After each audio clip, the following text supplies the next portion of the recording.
전북 완주에 위치한 자동차 부품 중견기업 대주코레스.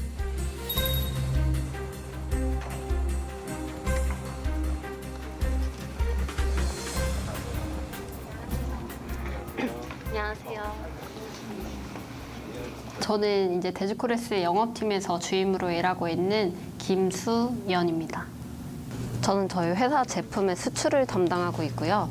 국내 거래처나 해외 거래처 바이어 응대를 중심으로 하고 있습니다. 메일 체크부터 먼저 하고요. 이제 고객사들에서 요청하는 주요 사항이 있는지 확인을 해서 업무 처리를 하는 편입니다.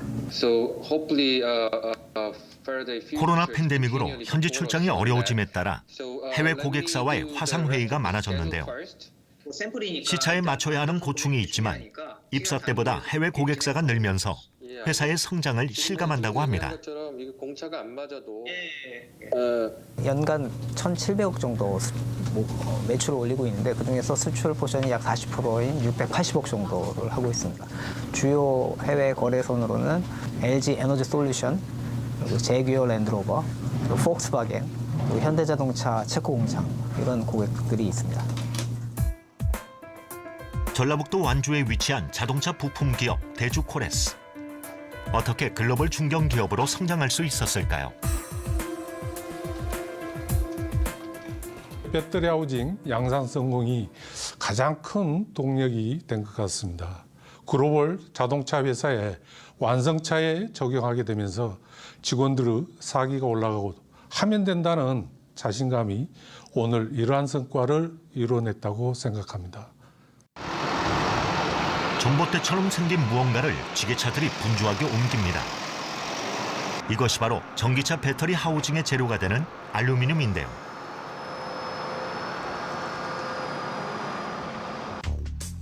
알루미늄은 같은 양의 철보다 무게가 약 3분의 1에 불과합니다.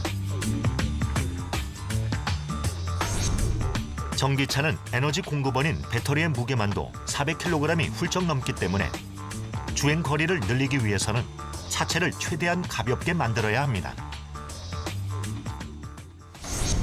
그렇다면 알루미늄 배터리 하우징은 어떻게 만들어질까요? 알루미늄을 고온의 강한 압력으로 눌러 원하는 형태를 만들고 용접과 정교한 가공 과정을 거치는데요. 하지만 개발 과정은 결코 순탄치 않았습니다. 온도에 민감한 알루미늄 특성상 용접 후 치수가 변화되는 현상이 있었습니다. 오늘 밤에 세팅해놓고 내일 아침에 세팅된 제품 생산을 하면 어제 세팅된 치수가 나오질 않았습니다.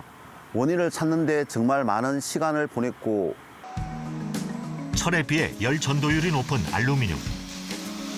용접 과정의 형태가 변하는 문제로 글로벌 부품 기업들도 알루미늄 소재 배터리 하우징 개발에 실패했는데요.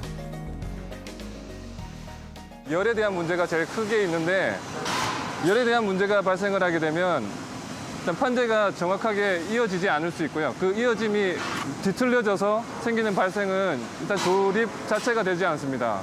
조립 자체가 되지 않으니 차가 만들어질 수가 없는 상황인 거죠. 이 문제를 해결하기 위해서는 새로운 방식의 용접 기술이 필요했습니다. 바로 마찰 교반 용접인데요. 기존의 용접 방식이 순간적인 전압을 걸어 발생되는 고열로 소재를 접합했다면 마찰 교반 용접은 소재에 별도의 열을 가하지 않고 소재와 전용 툴과의 마찰열을 이용해 접촉 부위를 용접하는 방식입니다.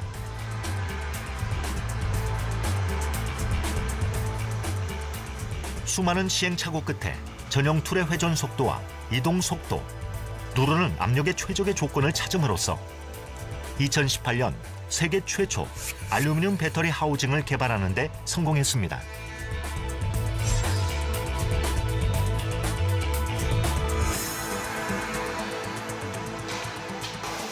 이러한 성공을 발판으로 다양한 전기차용 알루미늄 차체를 생산해 글로벌 자동차 기업에 납품해온 대주코레스는 올해 4월 전북 지역 최초로 지역 대표 중견기업에 선정되고 전북 완주산업단지에 2만 평 부지의 공장을 신축, 대규모 고용 창출을 앞두고 있습니다. 지방에서 청년들의 취업난이 갈수록 심화되고 있습니다.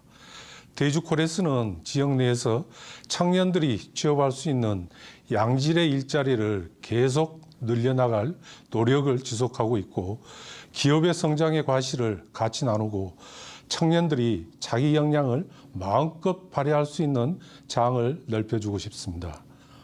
우리 회사가 지금 매우 발빠르게 성장하고 있는 회사라는 게 느껴집니다. 비전 있는 사업을 하고 있는 회사에서 일하는 점이 만족스럽습니다. 전기차 시장에서 이제 좀 선두주자 역할을 하는 것 같은 느낌은 있죠. 전기차 시장이 굉장히 커졌거든요. 그래서 굉장히 성장 가능성이 있는 회사를 다님으로써 저 또한 함께 성장할 수 있다는 장점이 있는 것 같습니다. 제도적으로 보장된 근로자의 육아기간 단축 근무나 육아휴직도 인력이 충분하지 않은 중소 중견 기업에서는 사용하기 쉽지 않은 것이 현실인데요. 아기가 어린이집 갈 나이가 됐는데 이제 아침에 시간이 없어가지고 근로시간 단축을 신청을 했거든요. 그래서 회사에서 이렇게 무리 없이 신청할 수 있게 해주시고 해가지고 아침에 아기를 어린이집 보내고 올 수 있고 경력 단절도 없이 할 수 있게 근무를 계속 할 수 있게 해가지고 그게 참 좋은 점 같아요.